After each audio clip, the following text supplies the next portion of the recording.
The story takes place in 1968.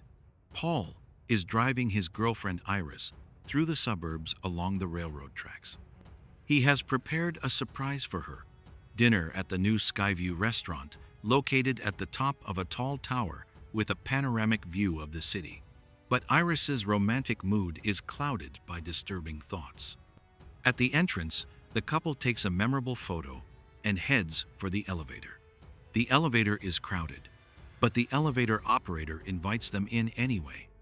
The doors close on the second try, and there is a sign on the wall warning, "No more than 8 people." At the top, they discover that their table has been canceled. Paul, the manager with whom Paul had made the arrangements, has been fired. Disappointed, they go to the bar. Pretending to be regulars, Iris starts to feel nauseous from the view out the window. As she squeezes her way to the restroom, she doesn't notice that the champagne cork has knocked a pendant from the chandelier, leaving a crack in the floor. Later, Paul takes Iris to the observation deck to propose to her. At that moment, a boy throws a coin from the platform. It flies into the ventilation system, stops the fan, and a few seconds later, flies back out, piercing a gas pipe. Gas fills the hall. The dancing crowd creates vibrations, and the crack in the glass floor turns into a deadly trap. Dozens of people fall to their deaths. Iris manages to jump out of the way, but Paul is left hanging on the debris, but not for long. He falls and disappears below. In the panic, someone knocks over a chef, who sets fire to a woman running in terror toward the gas vent. An explosion engulfs half the restaurant. The elevator operator urges people toward the stairs, but the crowd pushes against each other and the steps collapse under the weight. Only a cheeky boy manages to escape. The last hope for escape from the restaurant is the elevator, but there is no room in it. An old man who decides to jump the queue gets stuck in the doors, the cable breaks, and the elevator with its passengers falls rapidly down. The tower tilts, and the guests begin to slide across the floor toward the windows.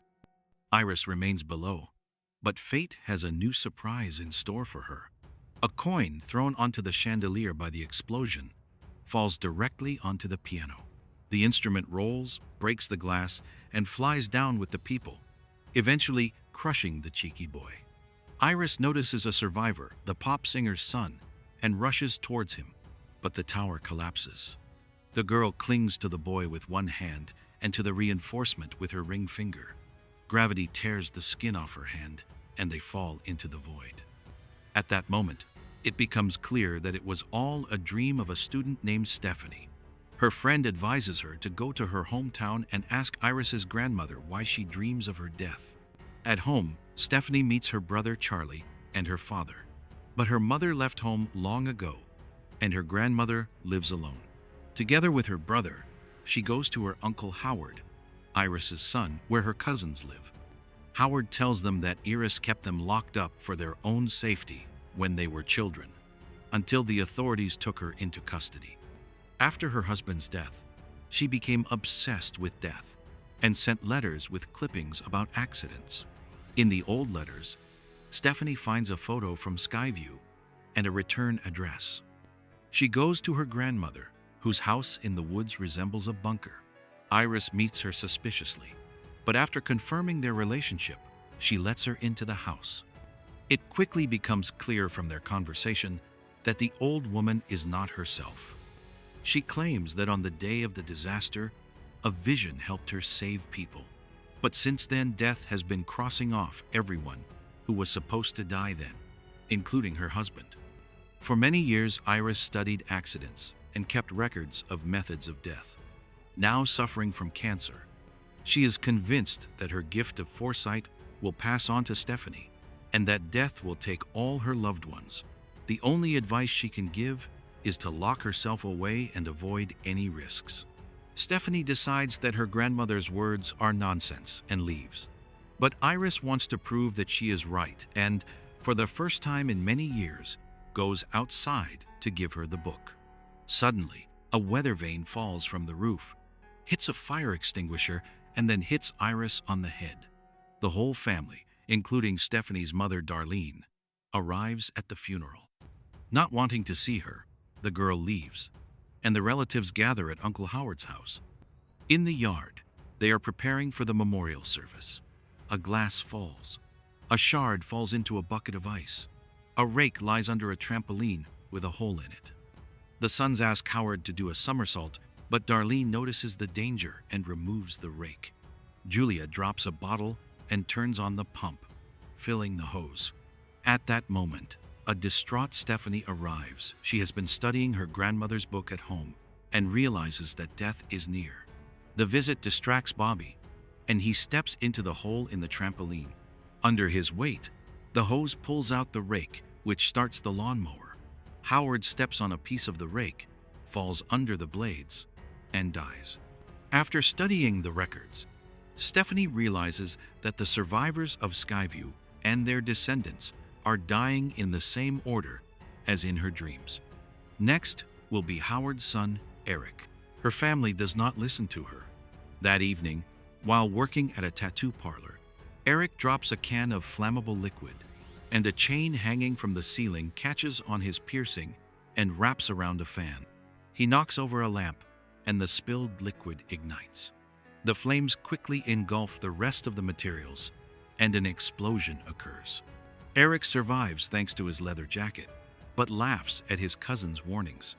At that moment, Julia is jogging when she is struck on the head with a sword and falls into a dumpster. The garbage truck throws her into the back, and the crushing mechanism crushes everything inside.